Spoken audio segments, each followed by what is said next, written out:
Hi everyone, I'm Matt Corsaro from the Intelligent Robot Lab at Brown University, and today I'll be presenting our work on learning to detect multimodal grasps for dexterous grasping in dense clutter.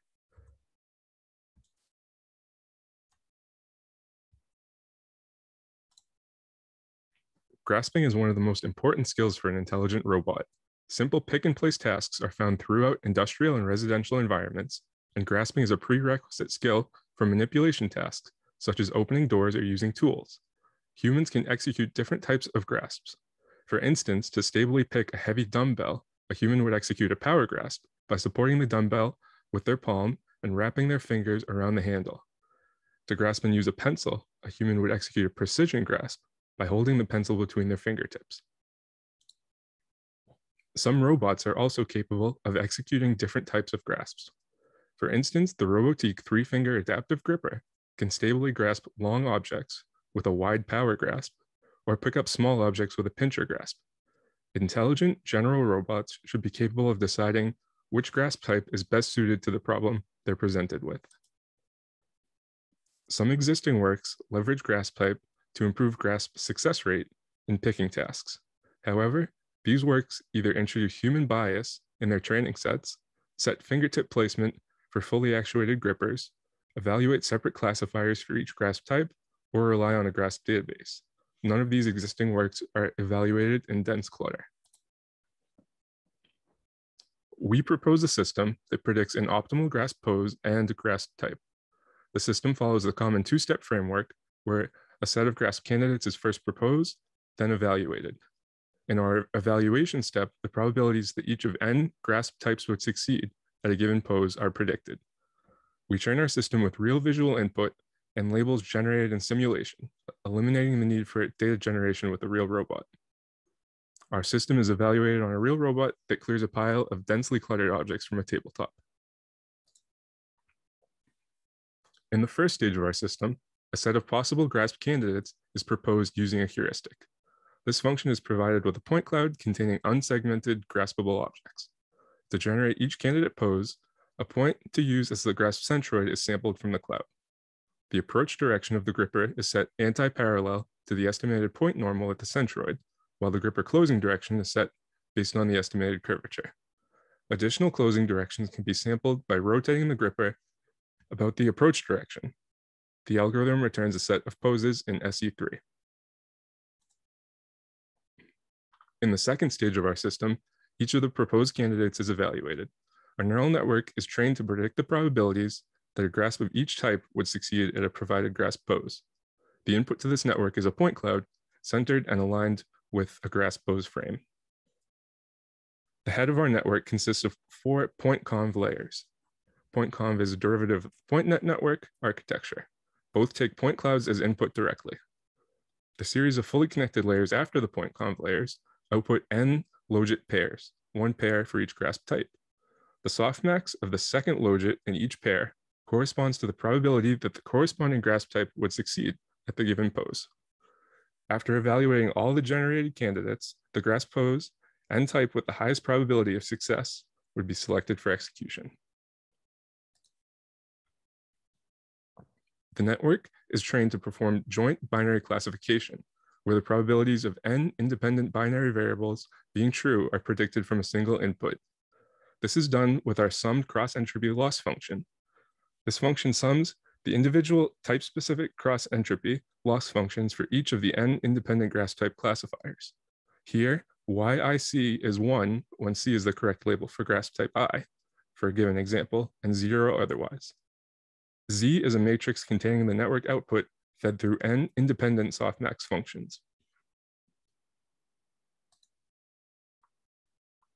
To train the network for a specific gripper, the number of grasp types that the gripper is capable of must first be determined.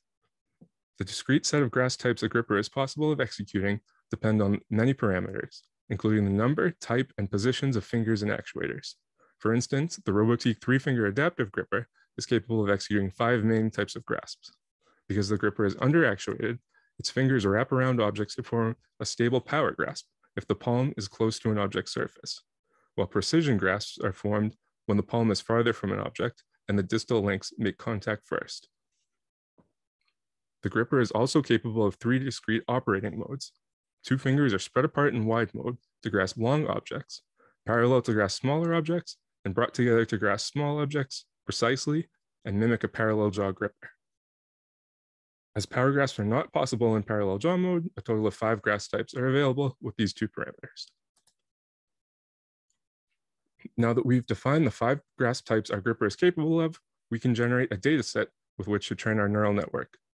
As a large amount of label training data is required, we generate labels in simulation.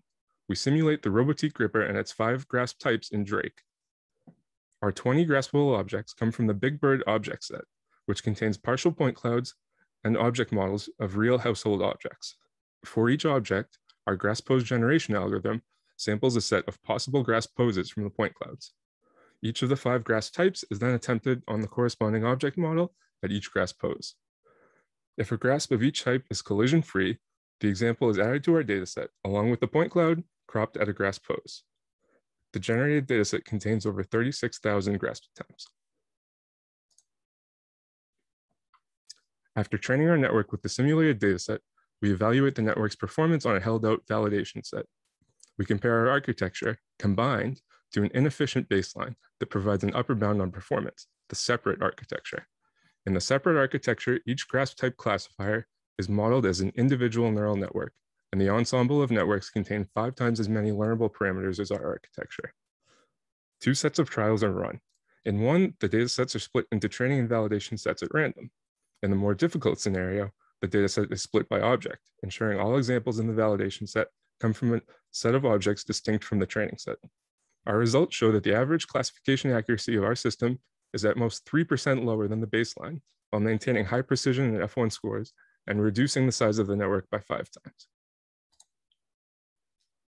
To evaluate the performance of our entire system and the utility of multiple grasp types, we perform experiments with a real robot and dense clutter. In each trial, 10 small and medium objects are selected at random from a set of 23, then placed in a box, which is shaken and dumped into a pile on the table.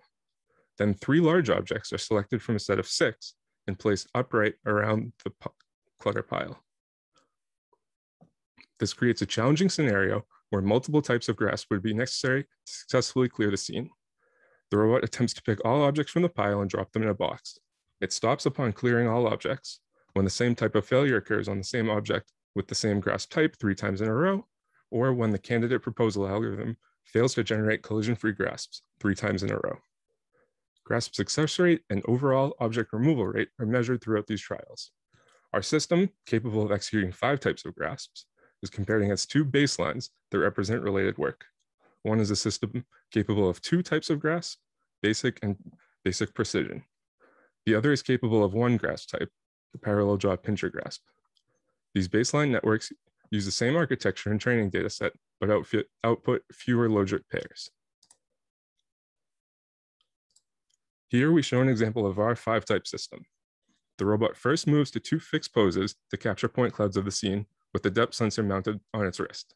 Grasp candidates are generated using the resulting combined point cloud. These candidates are evaluated using the neural network trained with the labels generated in simulation. The candidate and grasp type corresponding to the highest predicted probability is executed by the robot.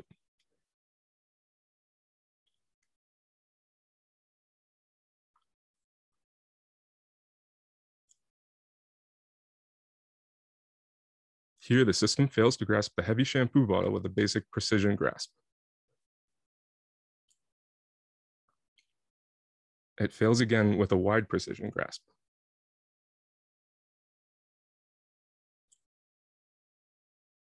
On the 3rd attempt, it stably grasps the bottle with a basic power grasp.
The system fails to generate collision-free grasp poses on the Lego brick because it's too close to the table.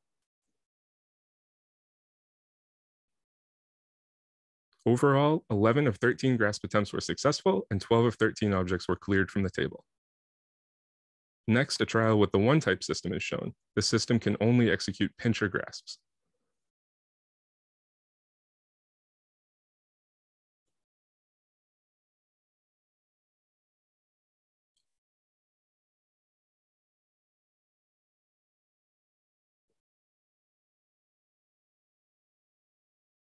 The system successfully picks the first 3 objects it attempts to grasp, but it then struggles to stably grasp and successfully lift the heavy shampoo bottle.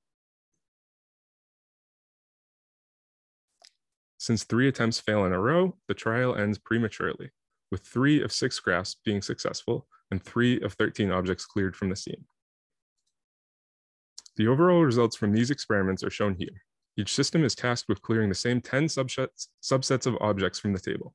Our 5-type system achieves an object removal rate 8.5% higher than the highest performing baseline. Though even this system struggled to grasp the shampoo bottle in some trials, it outperformed the baselines. The grasp success rate of the 5-type system was 1.7% lower than that of the 1-type system. The main reason for this is that the 1-type system cannot execute wide grasps, which are more prone to failure on clusters of small objects.